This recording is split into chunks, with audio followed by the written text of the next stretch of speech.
kami semua usul mencabar, tapi cabaran besarnya bila kami dapat usul yang macam sedikit against message moral koperasi. Contoh macam kapitalisme lebih baik dari koperasi. Macam perkara itu agak mencabarlah, sebab macam mana kami nak buktikan kapitalisme lebih baik tanpa merendahkan koperasi. Jadi macam mana nak atasi, kena banyakkan pembacaan lah, dan untuk pandai nak menggunakan fakta dan juga data yang ada untuk sebenarnya macam mana kita nak kata dalam keadaan dua-dua baik, mana sebenarnya lebih baik. Ini adalah format baru, which is format ala Parlimen British. Jadi dikurangkan daripada 4 orang kepada 2 orang. Jadinya kami adalah 2 pendapat yang baru. Jadi untuk koperasi ni, topik dia something yang kita tak selalu bincangkan lah. Dia topik luar sikit.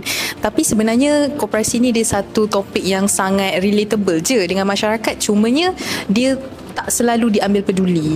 Jadi sebenarnya debat koperasi ni sangat bagus lah, sebab dia membuka mata kami kepada satu ruang yang sebenarnya banyak bagi sumbangan, cumanya kita tak nampak selama ni. Contoh, saya rasa beliau ini sangat memainkan peranan yang besar, kerana beliau lah yang akan mencorak bagaimana negara kita pada masa hadapan. Begitu juga di dalam sektor koperasi. Dan bila kita ada beliau, kita akan ada idea-idea yang baru dengan perspektif yang baru di dalam trend dunia semasa, dengan adanya teknologi, dengan adanya platform-platform baru dalam pemasaran dan sebagainya.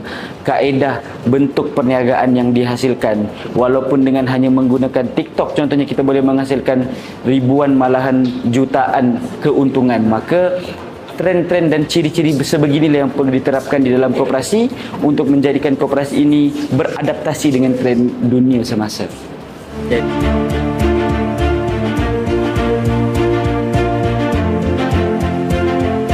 Koperasi peringkat IPT 2025.